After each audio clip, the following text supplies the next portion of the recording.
February 13th, 1943, Naval Air Station, Norfolk, Virginia. The wind comes in off the Atlantic, sharp and cold, slicing across the concrete runway as Lieutenant Junior Grade James "Pappy" Boyington pulls the throttle back.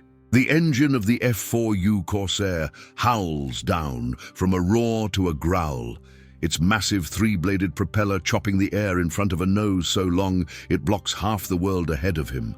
From the cockpit, the runway disappears entirely as the aircraft settles into its landing attitude. He can't see the deck, he never can. The Corsair touches down hard. The left wing dips, the right wheel bounces. The aircraft lurches violently, the long landing gear flexing like it's made of rubber. For a split second, it feels airborne again. Then the plane slams back onto the runway, skips and slews sideways. Boyington fights the stick, boots hammering the rudder pedals, but it's already too late. The Corsair ground loops, a shriek of tortured metal echoing across the airfield as the propeller bites into concrete. Another Corsair wreck. On the edge of the runway, maintenance crews don't flinch. They've seen this too many times. Bent wings, collapsed landing gear, shattered propellers. The Corsair is fast, brutally powerful and deadly in the air, but on the ground, it behaves like a wild animal that refuses to be tamed. Across the Pacific, Japanese pilots are already laughing. By early 1943, word has spread through Imperial Japanese Navy air units. The Americans have a new fighter. It looks impressive in photographs. Sleek fuselage, inverted gull wings, an engine so large it seems to swallow the nose hole. But rumors matter more than pictures. And the rumors are delicious. The Americans can't land it. At Rabaul and Truk, Zero pilots trade stories over tea and cigarettes. They've heard that U.S. Navy carriers have rejected the Corsair outright. Too dangerous, too unstable. Too many accidents. The long noseblinds pilots on approach. The landing gear rebounds on impact, throwing the aircraft back into the air like a skipping stone. Even experienced aviators are losing planes without ever meeting the enemy. To Japanese pilots flying the A6M-0, a fighter designed to land gracefully on short carrier decks, the idea is absurd. A plane that defeats its own pilot before combat begins is no threat at all. They mock it openly. The Americans built a racing plane, not a fighter, one naval aviator sneers after a briefing. Let them crash it themselves. At this point in the war, they have reason to be confident. The Zero still dominates much of the Pacific sky. It turns tighter than anything the Allies can field. Its pilots are combat veterans, hardened by years of war over China and Southeast Asia.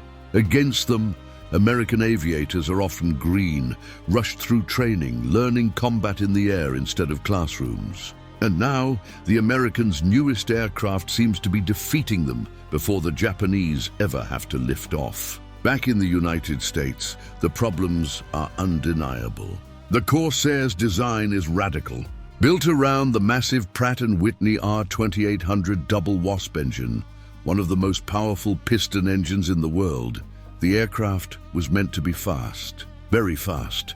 To clear the enormous propeller, engineers bent the wings downward near the fuselage and back upward toward the tips, creating the distinctive inverted gull shape. It reduced drag and allowed for shorter landing gear. On paper, it was brilliant. In practice, it was a nightmare. When the Corsair hits the deck, the landing gear compresses unevenly. If the pilot's descent rate is even slightly off, the plane bounces. A bounce on a carrier deck is deadly.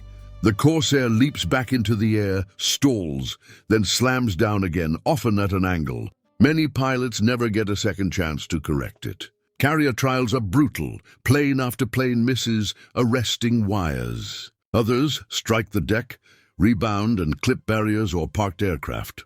The U.S. Navy watches the accident reports pile up and makes a decision that shocks Vaught's engineers. The Corsair will not fly from carriers. Instead, it's handed off to the U.S. Marine Corps, sent to operate from land bases carved out of jungle and coral.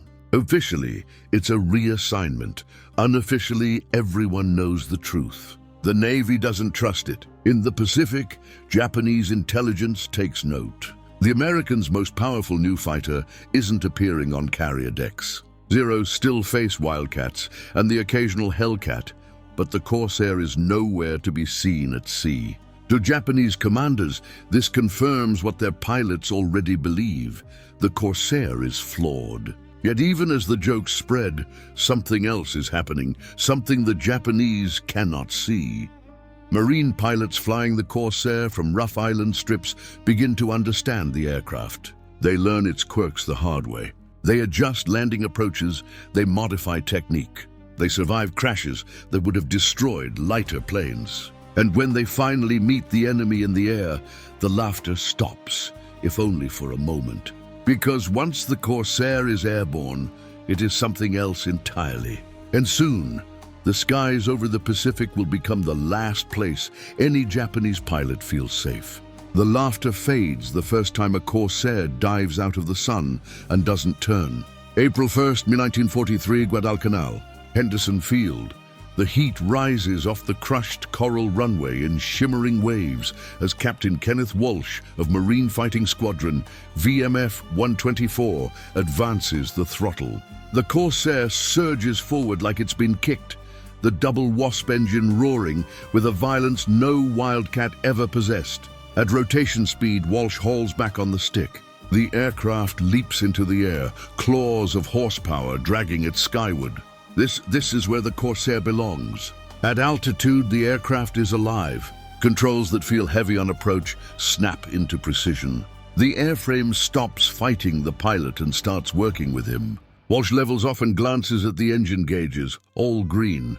Below him, the jungle spreads to the sea, a battlefield of rusted wrecks and half-buried aircraft, silent reminders of the price paid for mistakes. The Marines have been making plenty of them.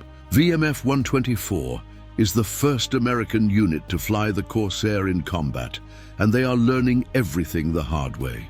Landing snap landing gear, ground loops, tear off wings. Pilots misjudge the nose-high attitude and slam into the runway. Each accident is written in blood, oil, and bent aluminum. But the men who survive begin to adapt. They stop trying to land it like a Wildcat. They learn to come in fast, faster than feels safe, and pin the aircraft to the ground instead of letting it float. They accept the blind approach and weave slightly to see the strip. They learn to ride out the bounce instead of overcorrecting. Slowly, painfully, the crash rate begins to drop. In the air, the Corsair reveals its true nature. On April 13th, radar picks up incoming Japanese aircraft. Zero's Walsh and his wingmen scramble. You are in his cockpit as he pushes the throttle through the gate, the engine responding with a surge that presses him back into the seat. The Corsair climbs faster than anything he has ever flown. The Japanese pilots see the silhouettes approaching and feel a flicker of confusion. This is not a Wildcat. The Corsairs don't turn with the Zeros. They don't need to. Walsh dives from altitude, guns already spitting .50 caliber fire. The speed difference is terrifying. A Zero flashes across his gun sight, then vanishes below him in a plume of smoke and flame. Walsh pulls up hard, the aircraft screaming but holding together, climbing back into safety. The Zero pilots try to respond the way they always have. Tight turns, horizontal maneuvering, drawing the enemy into a dogfight. The Corsair refuses the invitation. It climbs away, it dives again. Hit run. Disappear, Japanese pilots' radio warnings. The new American fighter is fast, too fast. It comes from above and leaves before they can react. But others still scoff. They've heard this before. Every new American plane is dangerous until it isn't. Then the kill tallies come in. VMF 124 and follow-on Marine squadrons begin racking up victories. The Corsair can outclimb the Zero. It can outdive it without shedding wings. Its 6 machine guns rip through lightly armored Japanese fighters. Even when damaged, the Corsair often brings its pilot home. Japanese pilots begin to notice something unsettling. The Americans are no longer afraid of them. Over the Solomons, engagements change. Where American fighters once scattered, now they attack with discipline. They refuse turning fights and dictate when and how combat happens. The Zero's legendary agility suddenly matters less when the enemy chooses speed over elegance. Still, the mocking hasn't entirely stopped. Japanese naval intelligence notes that Corsairs remain absent from carrier decks. They assume the plane's ground handling problems have doomed it to land duty only. A fast plane, perhaps, but strategically limited. Without carrier compatibility, it cannot decide the war at sea. They are wrong. Back in the United States, engineers and test pilots are working obsessively to fix the Corsair's greatest flaw. They raise the pilot's seat slightly. They stiffen the landing gear. They add a small spoiler on the starboard wing to prevent an abrupt stall during approach. Carrier pilots practice curved approaches to keep the deck in sight. By late 1943, the results are undeniable. The Corsair can land on carriers. When the first Navy squadrons bring the aircraft aboard ship, there is tension on the flight deck. LSO paddles wave, engines scream, hooks slam into steel, and one by one the Corsairs trap safely. The aircraft that once bounced itself into wreckage is finally under control. The Japanese do not yet know it, but the joke is over. The Corsair is coming to sea. The first Corsair rolls forward on a carrier deck, wings folded, engine ticking as it cools. Somewhere across the Pacific, Japanese pilots are still laughing, for now. February 16, 1944, Philippine Sea. Aboard USS Essex, the deck is alive with motion. Blue-shirted sailors crouch low as Lieutenant Commander Ira Kepford taxis his F4U toward the stern. The ocean stretches endlessly beyond the flight deck, steel and water blurring together beneath a pale morning sun. Kepford's Corsair vibrates beneath him, eager, restrained only by the chocks and the signalman's raised arm. This moment would have been unthinkable a year earlier. The chocks are pulled, the signal comes down. Kepford slams the throttle forward, and the Corsair lurches down the deck, propeller tearing at the air. The aircraft lifts, clears the bow, and climbs hard. Another impossible machine now fully unleashed at sea. That same day, Japanese radar stations report incoming enemy aircraft. Zeros scramble to intercept, pilots confident in familiar routines. They expect Wildcats, maybe Hellcats. They do not expect what meets them. The Corsairs arrive first. From above, they descend like falling iron. Kepford pushes his nose down, the airspeed needle racing past anything a Zero pilot dares to attempt. The Japanese fighters try to climb to meet them. They cannot. The Corsairs slash through the formation, guns blazing, then vanish into altitude again. When Zero explodes mid-air, another trails smoke spiraling toward the sea. Radio chatter fills Japanese cockpits, voices tight with strain. These planes do not fight like the Americans used to. They attack from positions the Zero cannot reach, and they leave before retaliation is possible. This is no accident. By 1944, American pilots understand the Corsair completely. They know its strengths and its limits. They exploit speed, altitude, and firepower. They avoid turning fights and force engagements on their terms. The Corsair is no longer just fast, it is dominant. Japanese pilots begin to notice something else. The Corsair can take punishment. Rounds punch through wings and fuselage, but the aircraft keeps flying. Self-sealing fuel tanks prevent fires that would have doomed a Zero. Armor plating saves pilots who would otherwise be killed outright. A damaged Corsair often limps back to the carrier or island base, its pilot alive to fight another day. Zeros do not get that luxury. As weeks turn into months, reports pile up. Units that once ruled the skies now struggle to survive sorties. Veteran Japanese pilots fall, replaced by hastily trained newcomers with fewer hours and less confidence. Against them, the Corsair is merciless. The mockery stops. In ready rooms across the Pacific, Japanese pilots speak of the Corsair with a new tone. It is no longer a joke aircraft with broken landing gear. It is called a killer. Some give it a grim nickname, Whistling Death, for the sound its air intakes make during high-speed dives. They learn to fear that sound. At the Battle of the Philippine Sea, the imbalance becomes catastrophic. American carriers launch wave after wave of fighters. Corsairs fly combat air patrol, intercepting Japanese aircraft long before they reach the fleet. The result is a slaughter later known as the Great Marianas Turkey Shoot. Japanese air power shatters. Corsairs chase fleeing aircraft, dive after them, finish them with short, brutal bursts of fire. For every American plane lost, dozens of Japanese aircraft vanish into the sea. It is not bravery or skill that fails the Japanese. It is technology, training, and time. The Corsair embodies all three. What began as a deeply flawed machine, ridiculed for its crashes and quirks, has become a symbol of American adaptation. Problems were not ignored. They were studied, attacked, and solved. Pilots were trained not to fly the aircraft they wanted, but the aircraft they were given. By late 1944, Japanese pilots know the truth. If a Corsair appears above you, you are already in danger, and there is nowhere left to run. The whistling dive fades into silence, broken only by radio static and the distant splash of wreckage hitting the sea. April 7, 1945, East China Sea. The horizon is thick with smoke as American carrier task forces surge forward. Below the clouds, Japanese naval units make a desperate dash south. Operation Tengo. At the center of the formation is the battleship Yamato, the largest warship ever built, burning fuel for a one-way mission.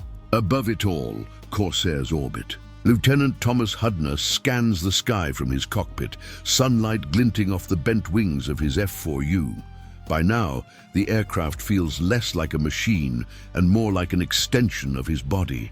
Every vibration, every shift in airflow speaks to him. The early fears, the treacherous landings, the Navy's doubts, those are distant memories. Japanese fighters rise to challenge the attackers, but they come up through layers already controlled by American aircraft. Corsairs intercept them first, cutting them down before they ever see the bombers. The pattern repeats over and over. Dive, fire, climb, survive. For Japanese pilots, the sky is no longer a place of opportunity. It is a trap. Some of them still remember the stories from 1943. The American plane that bounced and crashed. The fighter that couldn't land on carriers. The joke aircraft. Now they see the truth too late. The Corsair has matured into exactly what its designers envisioned. A high-speed, carrier-based predator that controls altitude, speed, and engagement. It escorts bombers, sweeps airspace, strafes airfields, and intercepts desperate kamikaze attacks aimed at American ships. Against kamikazes, the Corsair becomes a shield. Pilots push engines to the limit, diving at incoming attackers with seconds to spare. Machine gun fire rips apart aircraft packed with explosives. Some Corsairs return with holes in wings and fuselages, paint scorched and metal torn, but they return. Japanese aircraft do not. By 1945, the Zero is obsolete. Its agility means nothing against enemies who refuse to turn. Its lack of armor is a death sentence. Pilots sent up in them often know they will not return. Facing Corsairs, Hellcats, and Mustangs, they are fighting ghosts they cannot catch. The transformation is complete. The Corsair that once terrified its own pilots on landing now terrifies the enemy in the air. It ends the war with one of the best kill ratios of any fighter in the Pacific.